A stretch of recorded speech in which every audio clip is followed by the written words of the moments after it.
Ancient Persia. Fearless, formidable, unrelenting. For ages, shrouded in mystery. An empire unparalleled in conquest and riches. To create an empire of the size of the Persian Empire, the largest empire the world had known, obviously takes military skill. From North Africa to Asia, it was a civilization driven by a dynasty of extraordinary rulers, ambitious and all-powerful. Cyrus the Great is one of the few who deserves to be called the Great. The Persian Empire created some of the most astonishing feats of engineering the world has ever seen. Magnificent palaces that rose up from barren desert. Roadways, bridges, and canals. Everyone has heard of the Suez Canal, but how many have heard of Darius's Canal? But dark clouds were on the horizon. An ancient rivalry with Greece would erupt into an epic clash that changed the course of history and shaped the Western world for thousands of years to come.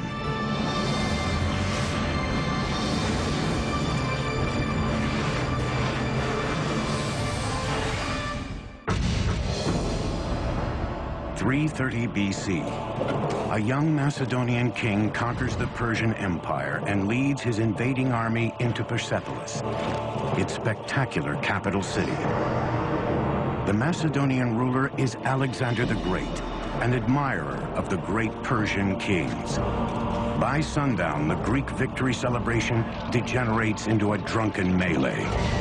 By sunup, Persepolis, the crown jewel of the Persian Empire, with palaces unrivaled anywhere in the world, is burned to the ground.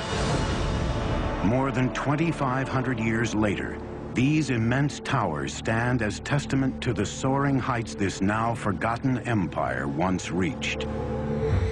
I equate Persia with luxury, with rich tapestries and beautiful rugs and my mother's fat, fuzzy Persian cat named Otis.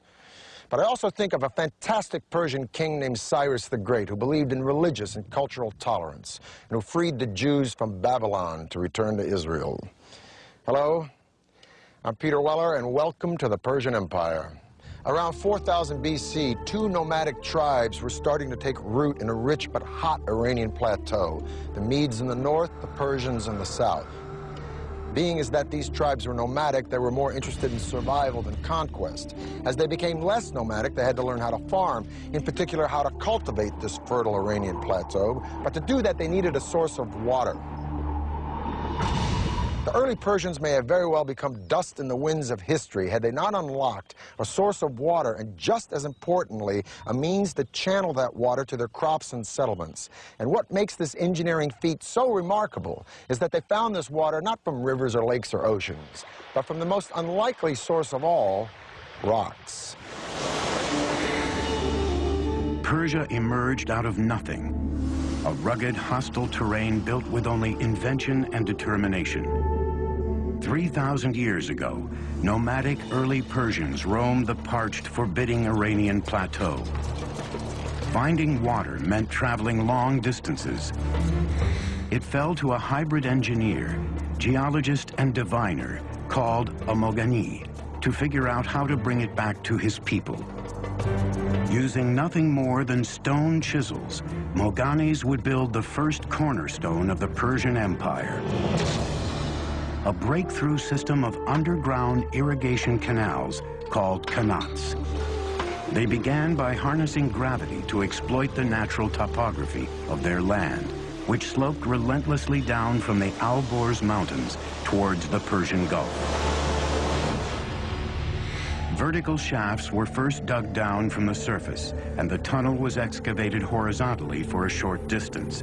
Then another vertical shaft was built, approximately 3/4 of a mile up the slope, and the channel continued. It can be sometimes 20, 30, 40 kilometers away, so it's a very skilled operation, to the point where the gradient of the water channel meets the aquifer, or the groundwater, sloping up at the point where the mountains begin.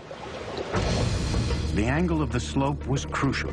1 unit in elevation for every 100 on the horizontal. Not too steep, because that would erode the base of the water channel, and of course not so flat as to prevent the water from moving to its intended destination. 2,000 years before Rome's legendary aqueducts, the Persians were channeling massive amounts of water over long distances. In hot, dry climates, with minimal loss due to leakage or evaporation. Water means food, but the engineering technology to locate that water and move it was a carrot that the Persians were dangling in front of their neighbors. Around 700 BC, all of these tribes were united under one legendary figure named Achaemenes, who founded a dynasty. But this dynasty thrived and flourished under one guy, a guy I would have liked to have met, named Cyrus the Great. Cyrus created and maintained an empire thanks, no doubt, to his military savvy, but he was also a political genius. He was an excellent, benevolent manager of men. Historians have called him humanist. The Jews call him Mashiach, or Anointed One. His own people called him Father, and even the Ionian Greeks, whom he conquered, called him a just and worthy lawgiver and ruler. Cyrus the Great came to power in 559 BC. It was the beginning of the Achaemenid dynasty. Their reign would change the course of history and redefine architectural possibility. If you're looking at the greatest personages in history who have affected the world, Cyrus the Great is one of the few who deserves that epithet, the one who deserves to be called the Great. The empire over which Cyrus ruled was the largest the ancient world had ever seen, and may be to this day the largest empire ever.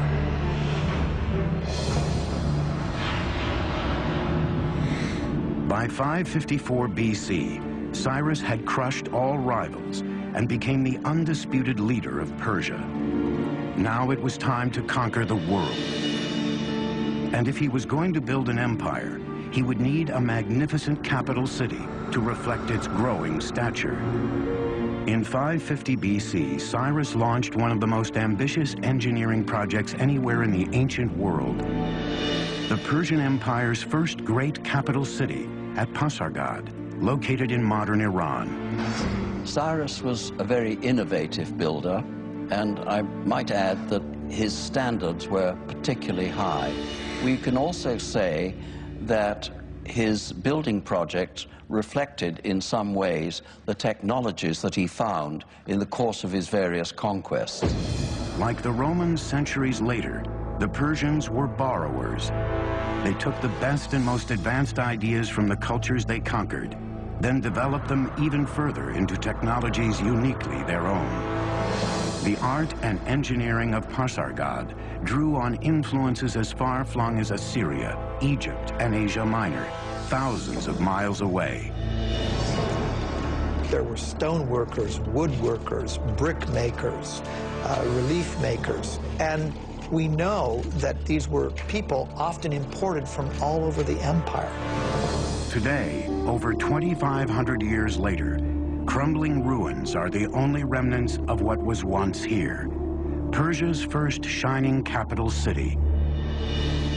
Pasargad's showpiece was its two magnificent palaces, surrounded by a majestic park and vast formal gardens.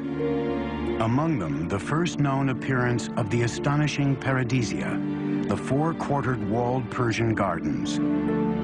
The gardens had over 1,000 yards of channels of carved limestone, designed such that water would enter small basins every 16 yards. The Paradisia of Pasargad laid the foundations for many of the world's most magnificent gardens for the next 2 millennia. What's particularly different with the Paradisia is the application of the geometric design. So we have squares, rectangular designs, floral designs, cypress trees, wild grasses, roses, lilies, all kinds of vegetations. And this is the concept of the modern park as we know it. As Pasargad was being built, Cyrus added to his dominion one enemy kingdom after another.